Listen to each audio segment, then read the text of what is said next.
Hi, it's Richard Pears from FinextraTV, and I'm joined today by Susanne Schmitt and Alex Money. Hello, good morning. Hi. Hello. Hi. It's the day after our Sustainable Finance.Live session on valuing nature. Susanne, obviously in your role as head of nature and spatial finance, and Alex, managing director of OxEO, you made a big contribution to the event. So thank you so much for that. Appreciate it. How are you feeling today? Yeah, good. I mean, it's been a great 2 days. I learned a lot, so very grateful for that. Great. Well, I'm very grateful for you being involved. But what we wanted to find out today was, if you look at it and say, well, there are a couple of key insights that I took away from this. What would they be? Alex, to you. Well, look, thank you, and thanks for putting together what was a couple of really good days. I think the three insights for me: one, that innovation burning very bright. I mean, there were things that I learned over these 2 days about tokenization, the blockchain, about how we think about environmental risk and biodiversity. That just opened.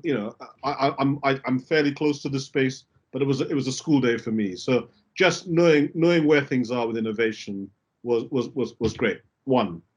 Two, people don't agree, and that was fantastic. And one of the things that this forum makes possible is for a structured debate from different points of view.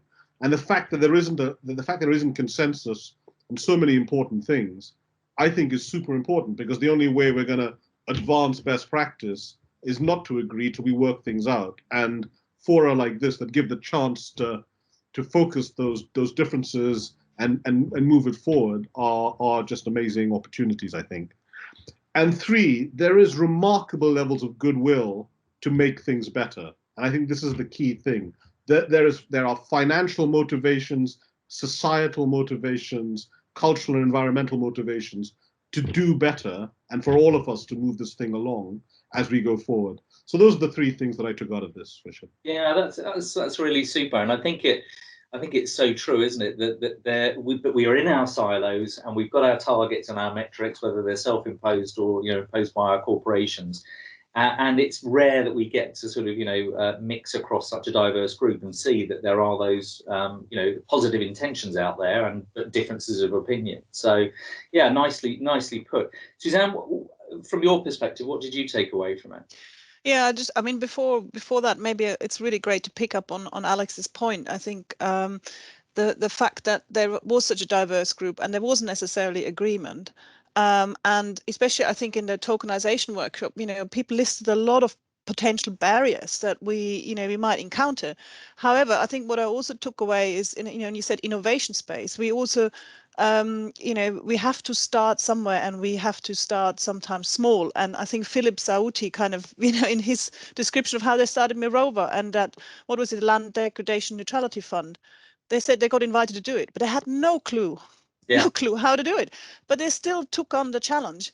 And you build, and I think Paul Jepson also made that point. Maybe it was afterwards, amongst when we had our little email conversation afterwards. Is we got to start and then build from there. And you build little demonstration projects. They scale. You learn. You improve. You take some knocks, but basically that's what we need to do. We need more people to make a start, and then things will scale. And scale, we need to scale rapidly, because I guess that was my role, to kind of actually state how, in what a dire strait we're in. And the essence is urgent. I mean, we have urgency, we need speed, we need people who dare to start, and then people to come in with their expertise and support to figure it out, and the policymaker and regulators picking up on that innovation, and then see how policy and regulation can support that. Yeah. Or actually drive that, because to be honest, ultimately, particularly I think in the financial sector and in many sectors, we need level playing fields. So when these things come in, when these things start, then say, oh yeah, I don't want to be the first mover, because others won't do it. So that's then the role coming in. And I think there are some encouraging signs, that I mentioned about the the regulators getting involved now, also in the biodiversity, of course in the climate space, but in the biodiversity space. But it's just speed is of essence, and they really got to go for it. So that I think that I wanted to pick up. And then for me, other key takeaways were the fact that, you know, we do that workshop was brilliant because we have people from finance, people from like myself who come from a biodiversity background. We get the tech people. But what we need is we need the connectors. We need more people who can connect and translate between those disciplines, between sectors, because it struck me when Frank was talking. You know, Frank was presenting this amazing data. You know, and there is a lot of fantastic data already out there, because everybody always complains about, oh, we don't have enough data. We do have data. We still have gaps, but we do have enough data to start making decisions, and it's getting that data into a decision grade format.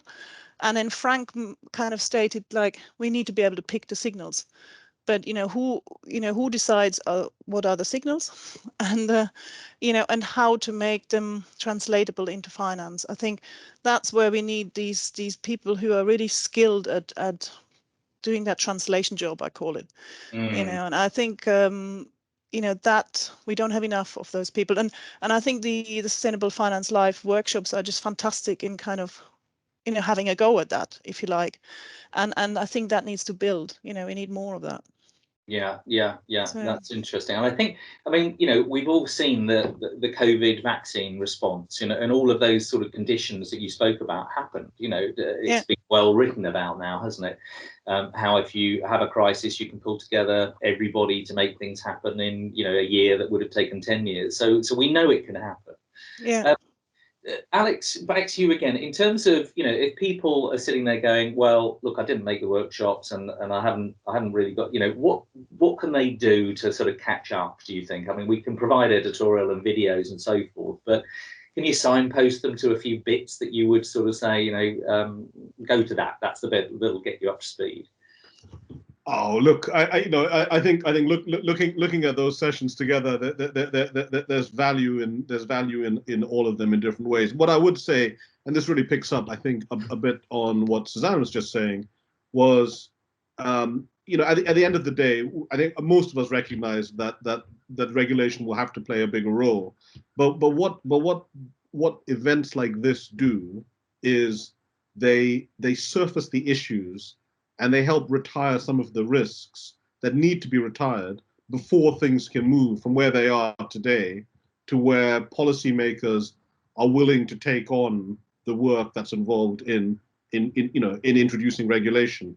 And actually, I mean, what you need is this coalition of people, as Susanne was saying, from finance, from tech, from the NGOs, from academia, from policy, wherever they're coming from, to convene to explain and explore the issues to the point in which they can, they can progress towards a better regulatory position. So what I would urge anyone who didn't have a chance to get onto those, onto the seminar to do, is to just dip in to these different sessions. You get a sense really quickly. I think the way that the sessions are structured is right at the front. You know what this is about, and you can make a judgment super quickly is this the thing you want to get into, or do you want to jump to the next one and find out where it is? But if you're somebody who is interested at the intersection between the current state of the art and what the aspiration is for this to actually get to scale, be significant, then I would recommend dipping into these to understand where is the debate happening, where is the rub. And if it's not the debate that you're particularly interested in, fine. You've got others, and there are other things to go and listen to. So that would be my take on that, Richard. Cool. And Susanne, what would your sort of key recommendations be? Not necessarily to look at the content, as Alex has finally covered that.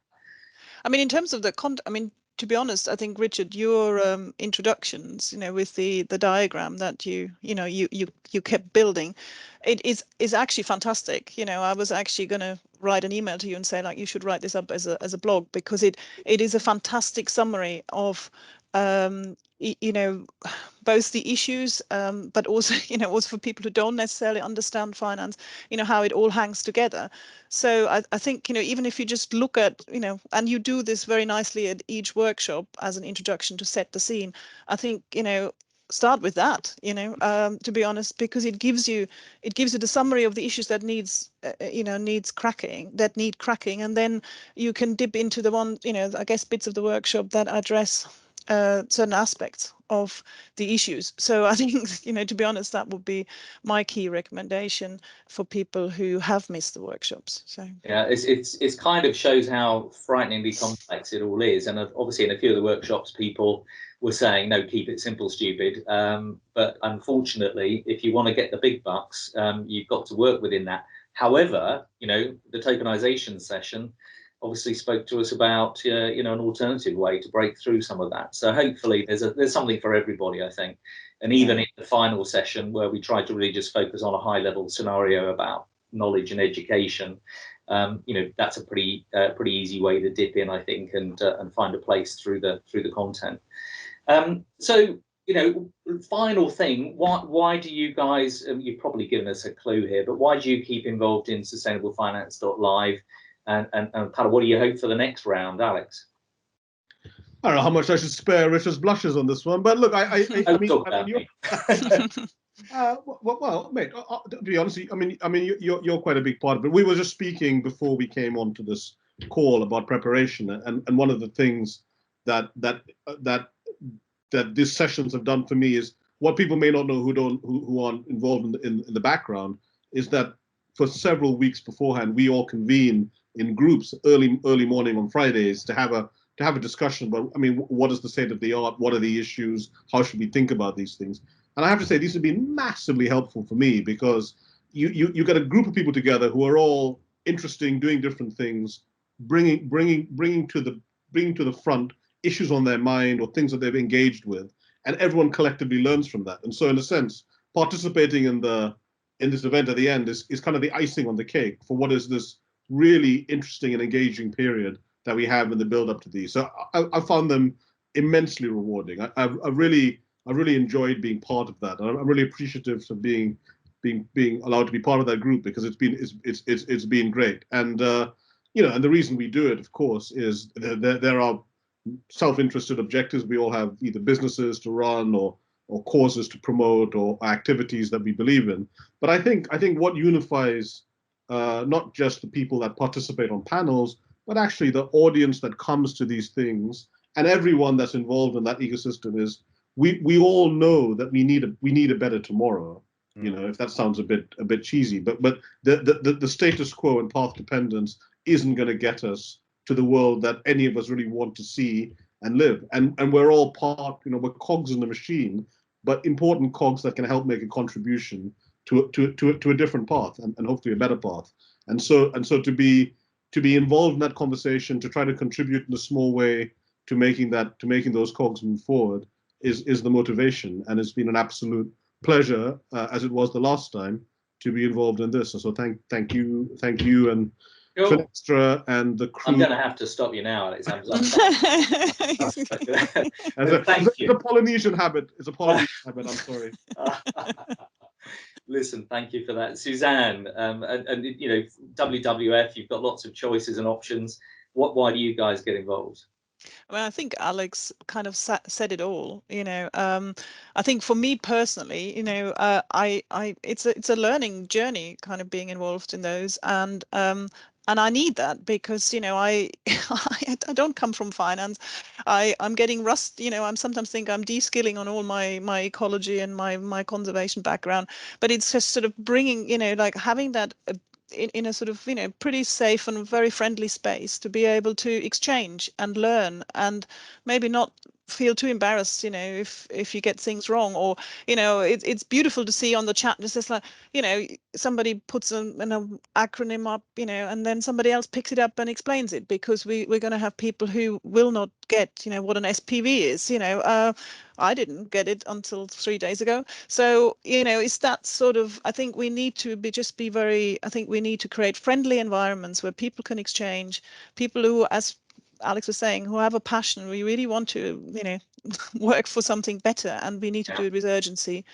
And for that, it's great. And then obviously also you do have the ambition to then take, you know, do something, you know, to move into practice from that. And hopefully, particularly on the tokenization one, I seem to sense that I think a few people will gather and really thrash out how to turn this into something workable. Yeah. You know, and create those innovation spaces in the practice. And I think you know, the Sustainable Finance Live workshops have the potential to drive that. So I think I really well, I hope that's true. I hope that we get that catalyst together. I think that's what it's all about. As you said right at the beginning, we've got to do stuff. We've got to make things happen. Some of them will fail, but you know, hopefully others will follow. Listen, it's been a pleasure, and we're going to carry on. So thanks very much for now. I'm going to go off and sort of wipe my brow. Far too embarrassed with all of this, but it's great stuff. Lovely to speak to you, and we'll catch up again soon. Take care. All right. Cheers. Thank you. Thanks very much.